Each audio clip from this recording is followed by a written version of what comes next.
was sitting with Garrett from Concord, and yeah, you had told me that you had some interesting experiences today related to the idea of a sort of a free town. Tell me about that.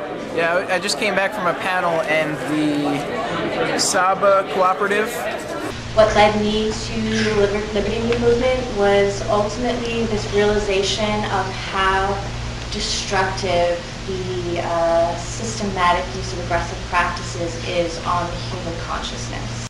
Is a group that is formed here in New Hampshire, and they're looking to, in the near future, purchase land and begin an intentional community, which I think is a sort of a free town project if you think of it as building a town from the ground up. I know there have also been projects in the past in New Hampshire, I believe in Grafton, to actually form a free town out of a town that's already has some sort of political structure. I think there's benefits to both forms of activism. I like the idea of localizing one's impacts into a smaller and smaller area, because as you localize, the impact becomes greater.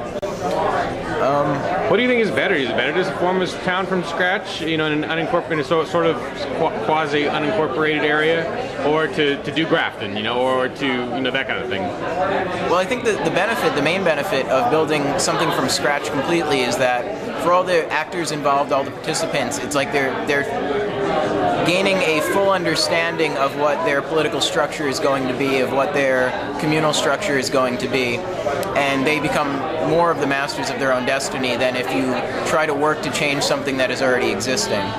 So also with starting from the ground up, they're going to be determining what their food production system is going to be, what their communications mechanisms can be, all of those things. Now that we have more technology, all the technologies in growing food gets better, communications technology gets better, the options are only increasing, so it's just a matter of time to see what is tried out and where. Do you have any opinions about the idea of, concentrating people in a single town, like to create a free town in New Hampshire? What are your thoughts on that kind of idea? I think it's better if you got somebody good in every town. At least, or where you live where you want to. But I've noticed this year that having at least one good person on every committee, even the trivial committees that don't have any bills, it makes a difference. Because if somebody comes up and says from the committee, this is a bad bill, it's easier to fight, it's easier to organize, and they flag them because there's just so many.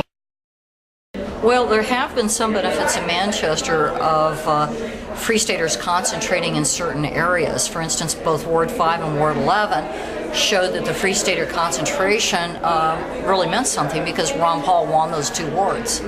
And there's no question that there's some degree of effectiveness that they're having there. It does make it a lot easier if you've got, a significant number of activists in an area. It makes me think, being a New Hampshire native, I've seen a lot of towns play with these ideas. Killington, first of all, they were New Hampshire a long time ago and decided to be part of Vermont, or I'm not sure how that happened, but now they want to be part of New Hampshire again, because I guess they don't get all they should get for their money as a town. And then there's Governor's Island also, trying a little secession movement. That's in Gilford. They are really high tax contributors, and they don't get what they believe they should for their money. So I'm imagining an island town there to start with, and it rippling out from there. Well, Free Town Project to me means there's a lot of support for local, sustainable development, and people feel more secure in the sense that they can go to whoever it is producing the goods and services and see what the quality is themselves. And people from outside the area are invited to join with them if they want in some trade relationships using a currency of their choice, which may be in kind. And how would you define a free town in your mind? What would constitute a free town? A town in which there is accountability, transparency, and a cooperation between citizens groups and those people who are in positions of responsibility. There's been various experiments at alternative communities to try to do this, and I think there needs to be a happy blending of various skills as well and resources of the area to be able to do that. But we have a possibility of doing that even in New Hampshire through various means. Hydroponic, aquaponics. There's new technologies that can create a lot of amount of growing food within a building that has a rotating system of hydroponics to share the light. All kinds of things that, as we share them amongst us, more possibilities will come into fruition. We'll see what happens. Yes. Good talking All right. to you, Dave. Thanks, Kevin.